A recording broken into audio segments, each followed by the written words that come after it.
What's up guys, Readiness Reviews here again, doing another military surplus rifle unboxing today. Seems like I've been doing a lot of these recently. I've really been making it a point over this past year to try to fill in some of the gaps of my collection, and I've really been trying to acquire some of these particular rifles while they're still available. This one is once again from Century Arms. I've really been burning up their website over the past year. Things have been a little hit and miss, but in general, I like Century. They're a nice resource for being able to acquire things that are being imported currently. So this is a larger size rifle box. It has seen some damage in shipping. This was shipped UPS, and UPS seems to be hit or miss for sure. The bolt knob busted its way through that hole there. Right here in the center of the box, there's sort of a big fissure where the cardboard is completely broken up. But other than that, it looks okay. Hopefully nothing is too badly damaged. Let's go ahead and cut this open and check out the internal contents.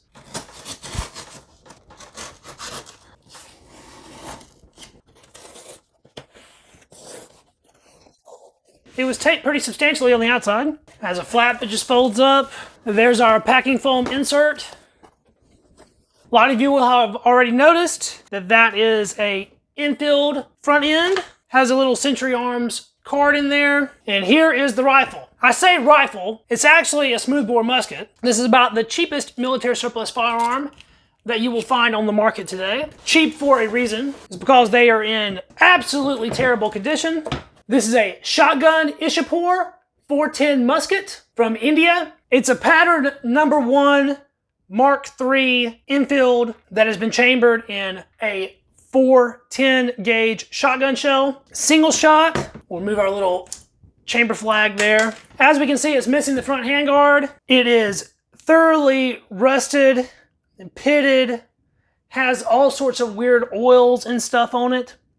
But I knew all this going into making this purchase. This rifle is listed on Century Arms website for $75. It's $15 shipping, so you end up paying $90 to get this thing shipped. And I decided, why not? Let's go ahead and get one. This one is considered fair condition, which I don't know about that. I would say this is poor condition.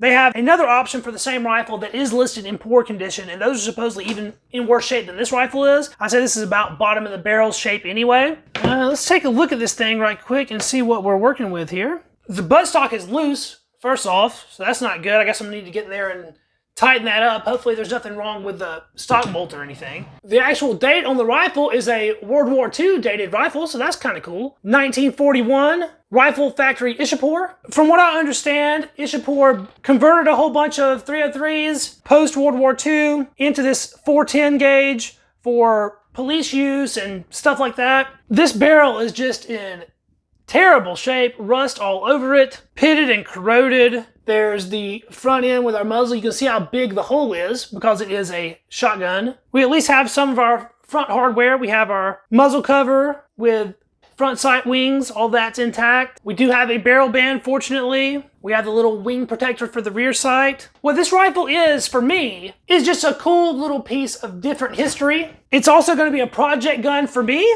So I would like to get it back into firing shape. I don't know if that is possible.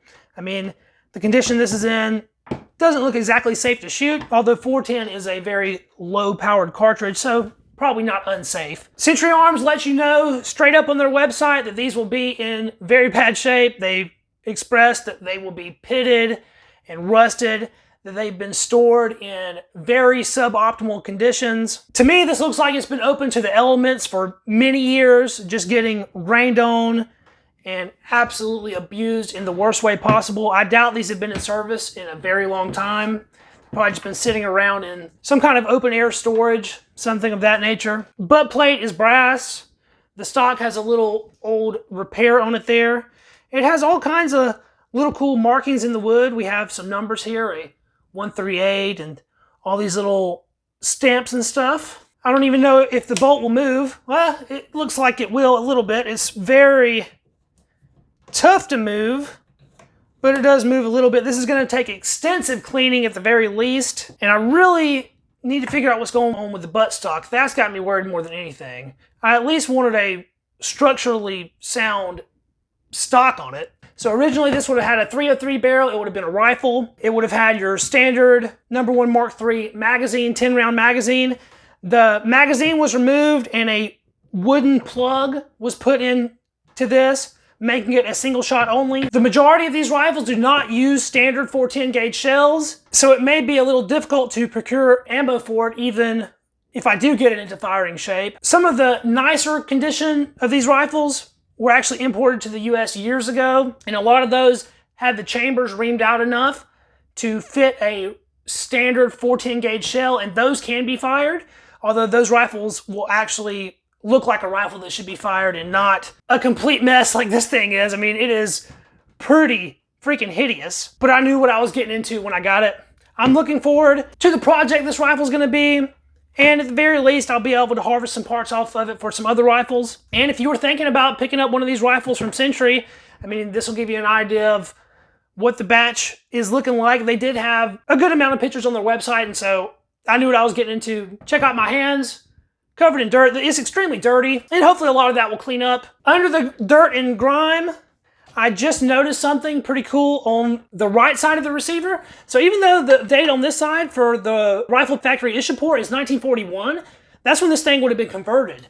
Originally, this rifle was an Ishapore manufactured 1917 No.1 Mk.III star. So that is outstanding, actually. The original rifle from this is a World War I era rifle. All right, guys, well, that was the video. This should be a pretty quick one. Thanks for checking it out. If you liked the video, throw it a thumbs up. I have plenty of other firearms content planned in the future. So if you like that kind of stuff, subscribe to the channel. Thanks for checking it out, and I'll catch you in the next one. See you then. Peace.